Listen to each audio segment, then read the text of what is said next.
नमस्कार दोस्तों, स्वागत है फिर से आप सबका हमारे चैनल डिकोड यूपीएससी सीएससी में। आज है 8 अगस्त 2024, दिन है थर्सडे। आइए देखते हैं आज की खास न्यूज़। लेकिन शुरू करने से पहले रोज़ की तरह आज हम देखेंगे जो मैप में थाईलैंड को देखना है हमको मैप में जाके अपने। ठीक है, थाईलैंड आपको देखना है। थाईलैंड कहाँ पे है? ये साउथ ईस्ट एशिया का पार्ट है, आपको ये पता होगा। ठीक है, साउथ ईस्ट एशिया का पार्ट है ये, और ये बहुत ही इम्पॉर्टेंट नेशन है as respect to south east Asia. ठीक है, हम बहुत ज़्यादा कंफ्यूज हो जाते हैं इनके लोकेशन में। नेबरिंग कंट्रीज़ में जैसे मिडिल ईस्ट कंफ्यूजिंग है, वैसे ही साउथ ईस्ट एशिया भी हमारा बहुत ज़्यादा कंफ्यूजिंग है। तो आपको ये देखना है कि थाईलैंड है कहाँ पे, उसका जैसे ये कैपिटल है यहाँ पे, और रिवर्स कौन सी फ्लो होती हैं इसके किनारे किनारे, जैसे आपके लाओस है, म्यांमार है, इधर नीचे मलेशिया है आपका, इधर आपका कैम्बोडिया है। तो ये सारी चीज़ें आपको देखनी है, और देखना है कि कौन कौन से गल्फ़ हैं, किन सी से इसका बॉर्डर टच हो रहा है, साउथ चाइना सी इससे कहाँ पे है। तो ये सारी चीज़ें आपको मैप में जाके देखनी है। ठीक है, आई तो आज का जो सबसे बुरा न्यूज़ जो देखने को मिला, कल हम लोग बहुत खुश हुए कि जो है विनेश फोगट जी जो हैं फाइनल्स में पहुंच जाती हैं, लेकिन एक अचानक से आप कह सकते हैं कि तूफ़ान आया और सब कुछ उखाड़ के लेके चला गया। कल जब उनका वेट टेस्ट होता है तो क्योंकि वो अंडर 50 केजी के परफॉर्मेंस में थी, मतलब कि जैसे वो रेसलिंग का एक कैटेगरी होता है तो 50 केजी के अंडर में उनका वेट होना चाहिए था, लेकिन वो बेचारी का मतलब कि 100 ग्राम वेट आप समझिए कि ज़्यादा हो गया, जिसकी वजह से उनको डिस्क्वालीफाई कर दिया गया। इस 100 ग्राम के चक्कर में उन्होंने पानी तक नहीं पिया था, अपने हेयर्स को काट दिया, कुछ खा पी नहीं रही थी ताकि ये 100 ग्राम उनका किसी न किसी तरह कम हो जाए। इवन तो उन्होंने अपना ब्लड तक निकलवाया कि ताकि ये वज़न जो है 100 ग्राम वो कम से कम हो जाए और वो फाइनल्स खेल सकें। लेकिन यहाँ पे एक मिस्टेक ये भी होती है इनके टीम की तरफ से। जब उन्होंने देखा कि इनका वेट जो है 50.1 केजी है, तो ऐसे केसेस में टीम हमेशा क्या करती है कि पहले ही, क्योंकि देखिए रूल्स हमेशा रूल्स होती हैं। अगर आप ओलंपिक्स की बात कर रहे हैं तो भाई ओलंपिक एक ऐसी जगह है जहाँ पे रूल्स की बहुत ज़्यादा ही मायने रखता है रूल्स। तो वहाँ पे आप 50 ग्राम भी ज़्यादा होगा तो उससे ज़्यादा हुआ तो आपको डिस्क्वालीफाई कर ही दिया जाएगा। तो अगर आपकी टीम को पता है कि हाँ आपका 100 ग्राम वज़न ज़्यादा है, वो नहीं कम हुआ, तो आप टाइम से पहले ही उनको इंजर्ड घोषित कर दीजिए। एंड इंजर्ड घोषित करने में क्या होता कि इनको मेडल मिल जाता एटलीस्ट। जो अभी इनको मेडल के लिए लड़ाई करनी पड़ेगी, देखिए क्योंकि रूल्स तो अलग होते हैं सबके लिए, सेम होता है सबके लिए, तो रूल्स जो कहता है वही फॉलो होगा यहाँ पे। एंड ये बहुत ज़्यादा ज़रूरी था कि इनकी टीम को पहले ही ये चीज़ें क्लियर कर लेनी थी। अगर वज़न नहीं कम हो पाया था तो पहले ही उनको इंजर्ड घोषित करके वहाँ पे मेडल लेके हट जाना था, वो समझदारी की चीज़ होती। वहाँ पे इनको वे कराना ही नहीं चाहिए था, क्योंकि डिस्क्वालीफाई होने के बाद मेडल भी नहीं मिलता। ऐसे वो सिल्वर मेडल के लिए जो है एलिजिबल थी और सिल्वर मेडल उनको मिल जाता आराम से। लेकिन अब उनकी किस्मत कहिए या बेवकूफ़ी कहिए उनके टीम की, कुछ नहीं कहा जा सकता है। और देखिए आगे क्या होता है, क्योंकि गवर्नमेंट ने भी आईओसी से अप्रोच किया है। वहाँ पे जो पीटी उषा जी हैं जो प्रेसिडेंट हैं, उनसे भी अप्रोच किया गया है वहाँ पे कि कुछ हो सके, लेकिन अभी कुछ कहा नहीं जा सकता है कि क्या होगा क्या नहीं होगा। ठीक है, ओके। आज जो है थर्सडे की शाम को जो है नोबेल लॉरिएट मोहम्मद यूनुस जो हैं, जो इंटरिम गवर्नमेंट यहाँ पे फॉर्म होगा बांग्लादेश में, इंटरिम गवर्नमेंट जो फॉर्म होगा, आज के लिए ये जो हैं ओथ लेंगे।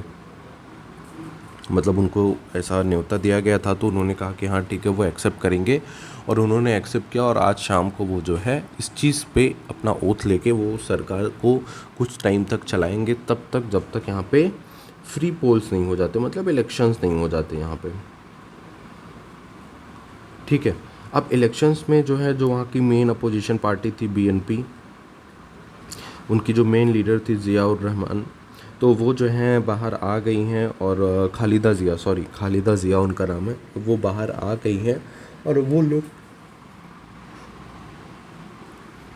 जो लोग भी मतलब कि कंटेस्ट वहाँ पे करना चाहेंगे वो लोग वहाँ पे कंटेस्ट करेंगे, और जो भी वहाँ पे जीतेगा तो वो सरकार को, बांग्लादेश को चलाएगा।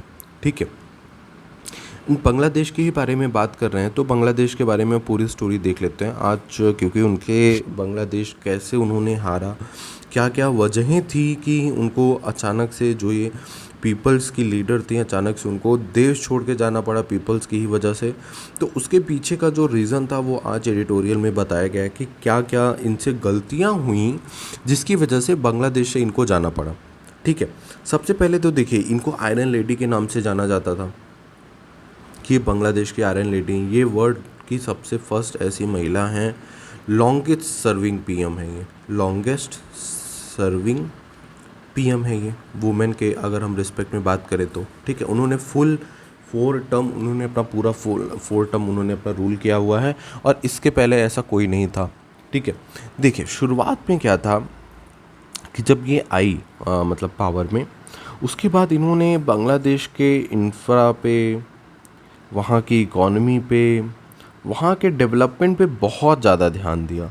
रोड्स, रेलवेज, ब्रिजेस, आप समझिए कि पद्मा नदी पे उन्होंने 6 पॉइंट कुछ किलोमीटर का लंबा ब्रिज बनाया, ताकि बांग्लादेश के 21 डिस्ट्रिक्ट, जो पद्मा रिवर की वजह से वो डिस्ट्रिक्ट्स जो हैं मतलब थोड़े अलग हो रहे थे, उन डिस्ट्रिक्ट को एक करने के लिए, उन डिस्ट्रिक्ट्स को एक करने के लिए इन्होंने जो है 6.15 किलोमीटर लंबा ब्रिज बनाया पद्मा रिवर पे, ताकि वो जो 21 डिस्ट्रिक्ट थी जो अलग हो रही थी एक तरह से, मतलब कि मेन हिंटरलैंड से वो थोड़ी दूरी पे थी और उनसे वेल कनेक्शन नहीं हो पा रहा था, वो कनेक्शन बना रहा है वहाँ पे। उन्होंने पूरी तरीके से मतलब कि बांग्लादेश के जो इमेज थी वो बदल दी। उन्होंने एक इसको हब बना दिया था, मैन्युफैक्चरिंग हब बनाया था कपड़ों के मामले में, टेक्सटाइल के मामले में। और बांग्लादेश जो है, आप ये समझिए कि कोविड के टाइम पे तो इंडिया से भी उसका ग्रोथ रेट ज़्यादा था। ठीक है, तो ये सब बहुत अच्छा चल रहा था। लेकिन और हाँ, एक और मेन रीज़न था इसके पीछे इनका, कि जैसे शुरुआत में इनके जो लीडर्स होते थे, जो मतलब इनके पार्टी से कनेक्टेड लोग होते थे, पार्टी लीडरशिप वगैरह जो थी, वो आइडियोलॉजिकली ड्रिवन मिडिल क्लास के लोग होते थे, जो ग्राउंड लेवल से वेल कनेक्टेड होते थे, ग्राउंड से बहुत ज़्यादा कनेक्टेड होते थे, एकदम ग्रास रूट लेवल के लीडर्स थे इनके। और वो लीडर जो हैं पीपल्स की बात को सुनते थे, पीपल्स की बात को समझते थे और पीपल्स के लिए काम करते थे। लेकिन धीरे धीरे इनकी अवामी लीग के पार्टी में बिजनेस टाइकून्स जो हैं एंटर होना शुरू करते हैं। ठीक है, वो बिजनेस टाइकून्स जो हैं अपने लिए ज़्यादा काम करते थे, और वो करप्शन धीरे धीरे बढ़ना शुरू हो गया उनके आने से। वो करप्शन की वजह से वहाँ पे क्या होता है, सबसे बड़ी दिक्कत होती है कि ये करप्शन की वजह से धीरे धीरे वहाँ का जो एक ग्राउंड लेवल से टच होता था, क्योंकि देखिए ये बिजनेस टाइकून्स ऐसे होते थे जिनका ग्रास रूट लेवल से कोई लेना देना नहीं होता था। मतलब कि पीपल्स जो थे वहाँ पे, उनसे इनका कोई खास लेना देना नहीं था, कोई कनेक्शन नहीं था। ये एक बार इलेक्शन जीत जाते थे, उसके बाद ये देखने भी नहीं आते थे, ये सिर्फ अपने प्रॉफिट्स के लिए काम करते थे। तो धीरे धीरे ये अवामी लीग का जो है, जो सिटीजन से एक कनेक्शन था, वो टूटता गया। ठीक है, एंड ये जब टूटना शुरू हुआ तो धीरे धीरे इनके यहाँ पे, जैसे इनके जो खास एक एडवाइज़र इन जिनको नियुक्त किया गया था शेख हसीना जी का, वो बहुत ही ज़्यादा मतलब करप्टेड आदमी था, जिसकी वजह से उसको वहाँ पे डिप्टी पीएम भी बोला जाता था कि वो डिप्टी पीएम है वहाँ पे। लेकिन तब भी उन्होंने उसको अपॉइंट किया, सब कुछ पता होने के बाद भी, तब भी उन्होंने उनको अपना चीफ एडवाइज़र नियुक्त कर दिया था। तो लोगों के मन में, और इनकी जैसे ये जो अथॉरिटेरियन रिजीम थी, धीरे धीरे ये अथॉरिटेरियन रिजीम की तरफ बढ़ती जा रही थी। ठीक है, धीरे धीरे इनकी जो पॉलिसीज़ होती थी, जो डिसीजंस होते थे, वो पीपल के कनेक्शन में नहीं होते थे। मतलब अगर पीपल नाखुश है, वहाँ की जनता नाखुश है, तो भी ये उससे इनके ऊपर कोई फ़र्क नहीं पड़ता था, ये अपने डिसीजंस पे अटल रहती थी। ठीक है, तो मतलब कि ये एक दिन का तो नहीं था कि एक प्रोटेस्ट होता है और उसकी वजह से ये सारी चीज़ें होती हैं। ये सारी चीज़ों के पीछे छोटा छोटा धीरे धीरे धीरे धीरे कई टाइम का जो है गुस्सा ये भर रहा था लोगों के अंदर।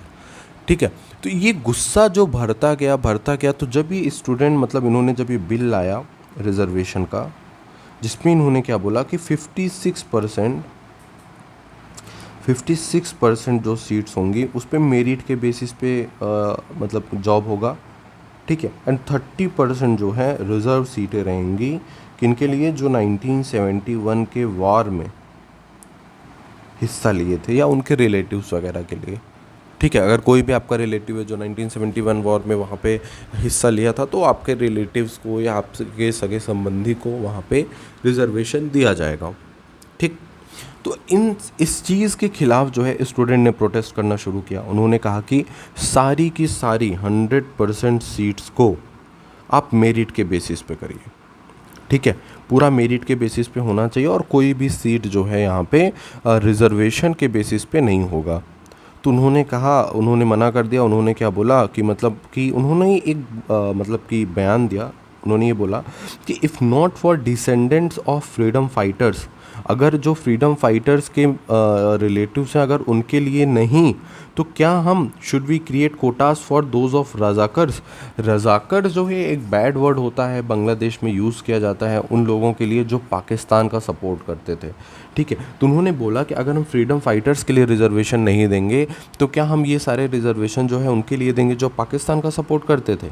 एंड उसके बाद जो इनकी स्टूडेंट विंग थी, अवामी लीग की जो स्टूडेंट विंग थी, वो विंग जो है और प्लस पुलिस यहाँ पे, ये दोनों मिलके स्टूडेंट्स को दबाने की कोशिश करते हैं। ये लोग सोचते हैं जो स्टूडेंट्स प्रोटेस्ट कर रहे हैं, अगर वहाँ पे लड़ाई वगैरह करके मतलब फोर्स का यूज़ करके उन्होंने सोचा कि हम इनको यहाँ से हटा देंगे। लेकिन जब ये चीज़ें होती हैं तब वहाँ के जो स्टूडेंट्स थे, साथ साथ में वहाँ के जो और भी सिटीजन्स थे, अपोजिशन पार्टी के लोग थे, वो सब एक हो जाते हैं वहाँ पे और वो जो है एकदम अडिग हो जाते हैं कि नहीं, आपको तो अब ये बिल वापस लेना ही पड़ेगा। तो वहाँ से जब ये चीज़ें शुरू होती हैं और उनको अपोजिशन पार्टीज़ को भी इसमें मौका दिखता है, अंदर से और भी लोग थे अपोजिशन में और बाहर के भी लोग थे वहाँ पे जिनको इनमें इंटरेस्ट था और इनको हटाना था, तो इन्होंने इस मौके का पूरा फ़ायदा उठाया और इनको जो है पूरी तरीके से मतलब अंत में ये हो गया कि 45 मिनट के अंदर अंदर इनको देश छोड़ के जाना पड़ा। मिलिट्री तक ने इनका साथ नहीं दिया और आप बिलीव नहीं करेंगे, जो तीनों आर्मीज़ का चीफ़ है, जो तीनों आर्मी का चीफ़ है जिन्होंने इनको रिज़ाइन करने के लिए बोला, वो इनका खुद का रिलेटिव है, ठीक है। तो इनके खुद के रिलेटिव्स तक ने इनका साथ नहीं दिया और इनको 45 मिनट का समय दिया गया और इनको रिज़ाइन करके देश छोड़ के भागना पड़ा। अभी फ़िलहाल ये इंडिया में स्टे कर रही हैं। यूके से इन्होंने पॉलिटिकल एजाइलम मांगा, यूके ने मना कर दिया। इंडिया में फ़िलहाल ये हैं, ये और इनके सिस्टर भी यहीं इंडिया में ही हैं, ठीक है। एंड वहाँ की बांग्लादेश की जो सुप्रीम कोर्ट है और जो वहाँ के लोग हैं वो ये डिमांड कर रहे हैं कि आप शेख हसीना जी को वापस बांग्लादेश भेजिए, उनको अरेस्ट करके भेजिए, उनको यहाँ पे सज़ा दी जाएगी, ठीक है। तो अभी जो प्रोटेस्ट चल रहा है, वहाँ की जो सिटीज़न है वो पूरी तरीके से शेख हसीना जी के अगेंस्ट में है, खिलाफ़ में है और वो ये नहीं चाहते हैं कि वो वापस से कभी भी सरकार में आएँ।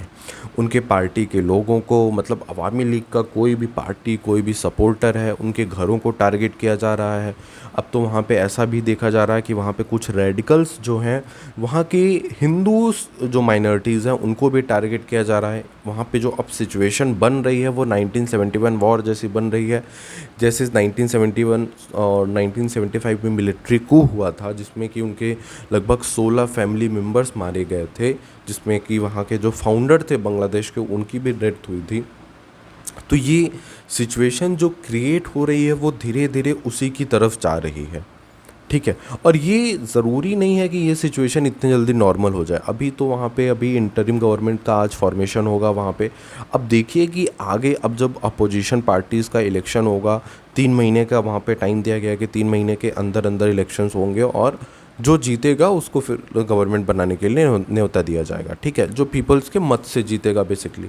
तो अब ये देखना है कि क्या होता है अवामी लीग के साथ, क्या होता है शेख हसीना जी के साथ, क्या वो यहाँ इंडिया ही रह जाती हैं या यहाँ से वो कहीं और पॉलिटिकल एजाइलम लेती हैं, क्योंकि इंडिया जस्ट नेबर है और इंडिया के लिए भी अब बहुत ज़्यादा इम्पॉर्टेंट है कि क्योंकि देखिए वहाँ पे ऐसा नहीं है कि इनकी गलती नहीं थी शेख हसीना जी की, यहाँ पे भी इनकी पूरी गलती थी।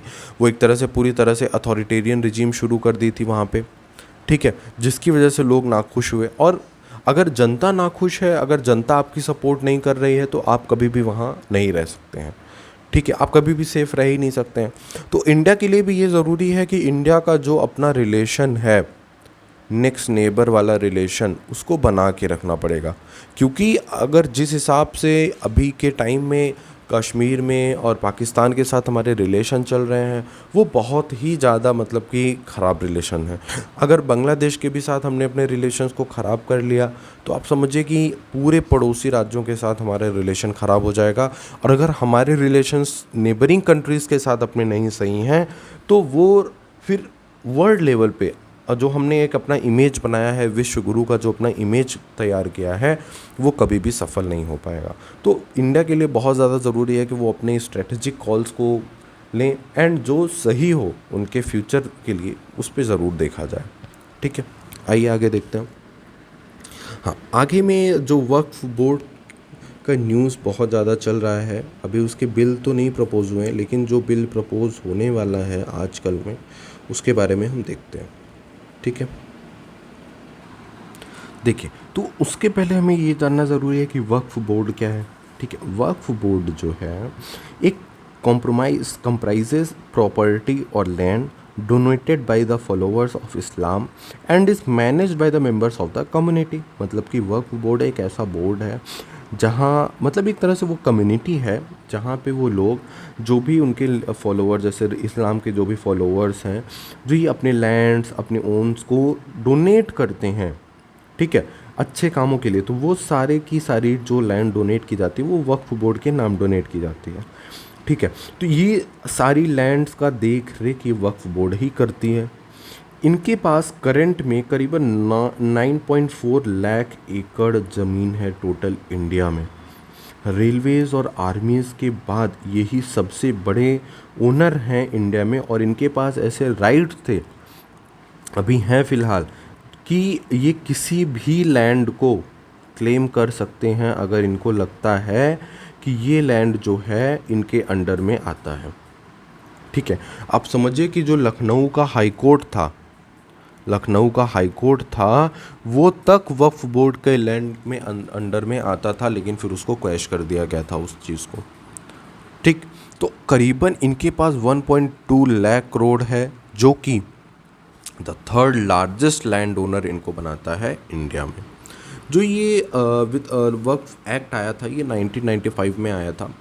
ये पार्लियामेंट में अभी इसमें कुछ अमेंडमेंट्स करने के लिए बात चल रही है कि इसके जो सेक्शन 40 है यहाँ पे, इस सेक्शन 40 को ऑमिट करने की ज़रूरत है, जो ये पावर देता है कि किसी भी प्रॉपर्टी को वक्फ प्रॉपर्टी ये घोषित कर सकते हैं। ये सेक्शन 40 में इनके वक्फ एक्ट में है, तो इसी सेक्शन 40 को ऑमिट करना चाहती है इस बार की सरकार।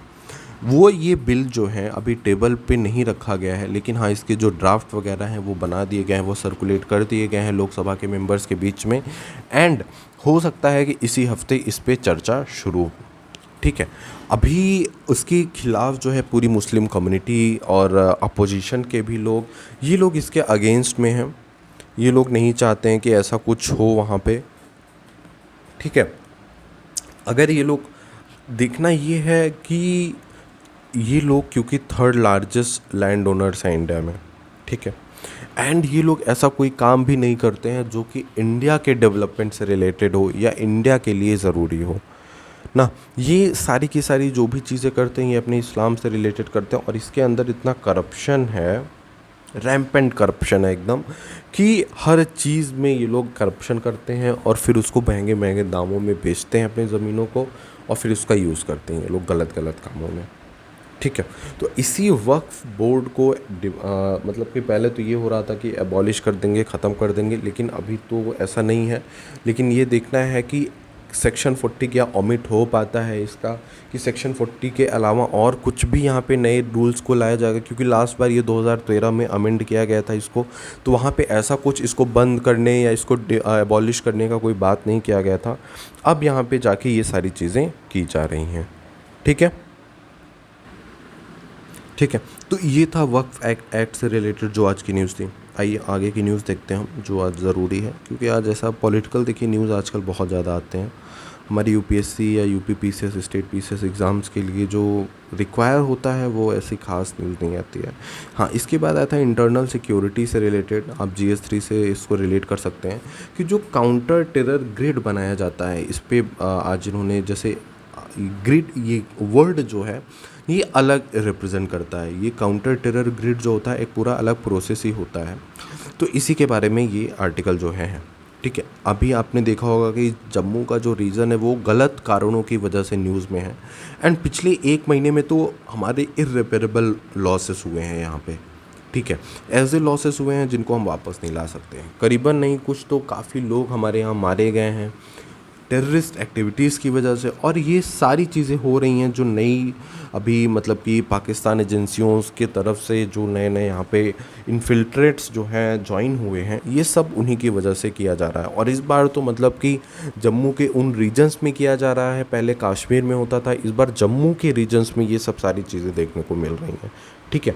तो इसी को काउंटर करने के लिए गवर्नमेंट ने ये डिसाइड किया है कि वो जो आसाम राइफल्स को फिर से वो डिप्लॉय करेंगे, मतलब कि उनके 2-3 टुकड़ियाँ जैसे होती हैं, तो जम्मू रीजन में आसाम राइफल्स को डिप्लॉय करेंगे और एक ग्रिड बनाएंगे ताकि इनसे ये आसानी से डील कर सकें।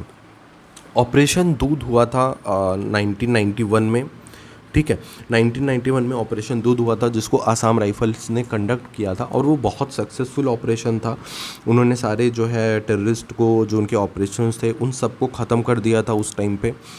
वापस से अभी उनकी ज़रूरत इसलिए हो रही है क्योंकि देखिए, कोई भी जैसे अब एक सोसाइटी है, ऐसी सोसाइटी, इसमें 3 ग्रेड होते हैं। जो वहाँ के लोग होते हैं इनको 3 ग्रेड में बांटा जाता है। एक ऐसी माइनॉरिटी होती है जो कि मतलब कि सपोर्टर्स होते हैं, उनको सपोर्ट करते हैं, किसको? टेररिस्ट को। जो वहाँ के टेररिस्ट होते हैं उनको सपोर्ट करते हैं। बीच की जो मेजॉरिटी होती है, ये मेजॉरिटी वाले हिस्से ये न्यूट्रल होते हैं। और एक होती है छोटी वाली फिर से एक माइनॉरिटी होती है जो कि सपोर्ट करती है इंडियन आर्मी का, ठीक है। तो हमें इन टेररिस्ट की एक्टिविटीज़, इनकी लोकेशन, हमें इन्हीं लोगों को कोऑर्डिनेट करके लेनी पड़ती है, ठीक है। आर्मी वहाँ पे किस तरह से मतलब कि लोगों से घुल मिल रही है, वहाँ के लोग क्या सपोर्टिव हैं कि नहीं है, क्या वो अगेंस्ट में है। अगर वो अगेंस्ट में होते हैं तो आर्मी के लिए और दिक्कतें बढ़ जाती हैं, क्योंकि वो किसके घर में छुपे हुए हैं, कहाँ पे हैं, ये सब बहुत दिक्कत हो जाता है फिर ढूंढने में उनको। जब वहाँ के लोग भी सपोर्ट में रहते हैं, उनकी हेल्प करते हैं, तो आर्मी को आसानी से कई भी लोकेशन पता चल जाती है और उनको दिक्कत कम होती है वहाँ पे, ठीक है। तो आसाम राइफल्स को यहाँ पे डिप्लॉय किया जाएगा फिर से, ताकि ये लोग जो है एक कोऑर्डिनेट बना के एक ग्रिड, मतलब ग्रिड बनेगा और इसके नीचे सब ग्रिड होते हैं इसके। तो इसका मतलब ये होता है कि एक ग्रिड जो आगे दिखती रहती है, सब ग्रिड मतलब जो कवर अप में रहते हैं। तो इनका ये एक तरीका है उनसे निजात पाने का या उनको टैकल करने का, ठीक है। तो ये आर्मी का एक प्रोसेस होता है जिसमें फ्रंट पे कुछ होते हैं, उसके बैक पे कुछ होते हैं, और वहाँ की जो कम्युनिटी होती है, जो वहाँ की सोसाइटी होती है, वहाँ के लोग होते हैं, उनकी मदद से ये लोग वहाँ पे इन टेररिस्ट को, इनके लोकेशंस को आइडेंटिफाई करके इनको वहाँ से हटाते हैं, इनको ख़त्म कर देते हैं। क्योंकि देखिए, जिस हिसाब से टेररिस्ट एक्टिविटीज़ बढ़ी हैं पिछले 1-2 महीनों में, हम देख रहे हैं जिस हिसाब से, जैसे अभी अमरनाथ यात्रा वगैरह सब रोक दी गई थी, वहाँ पे कटरा वगैरह तक में, मतलब जम्मू का जो कटरा वगैरह का रीजन है वहाँ तक ये लोगों ने एक्टिविटीज़ की। तो बहुत तेज़ी से ये एक्टिविटीज़ बढ़ रही हैं इस टाइम पे। कुछ टाइम तक ये शांत था, 2019-20 वगैरह के बाद से ये लोग काफ़ी शांत हो गए थे। लेकिन जो अभी एडिशनली ये लोग नए नए वहाँ पे ज्वाइन किए हैं इन सारे ग्रुप्स को, तो ये जो नई नई ज्वाइनिंग होती है, ये लोग बहुत ज़्यादा एक टाइम पे, मतलब कि शुरुआत में बहुत ज़्यादा ये लोग एक्टिविटीज़ करते हैं, जिसकी वजह से बहुत ज़्यादा लॉसेस देखने को मिलते हैं, ठीक है। और आज ऐसा कुछ मतलब कि ख़ास न्यूज़ नहीं था। दूसरा ये था कि जैसे को अब कुछ दिन पहले एक न्यूज़ आया था कि जितने भी डॉग्स होंगे उनको मार दिया जाएगा या ऐसा कुछ कर दिया जाएगा। तो कोर्ट ने उस पर बोला कि अभी ऐसा नहीं, क्रुएल्टी के साथ नहीं होना चाहिए ये सारी चीज़ें, ठीक है। तो ये ऐसा कुछ खास नहीं है ज़रूरी हमारे लिए। आज के लिए बस इतना ही था, ठीक है। बाकी आप लोग अच्छे रहिए, पढ़ते रहिए, कंसिस्टेंसी बना के रखिए, अच्छी खाना पीना खाइए। आज के लिए बस इतना ही, धन्यवाद।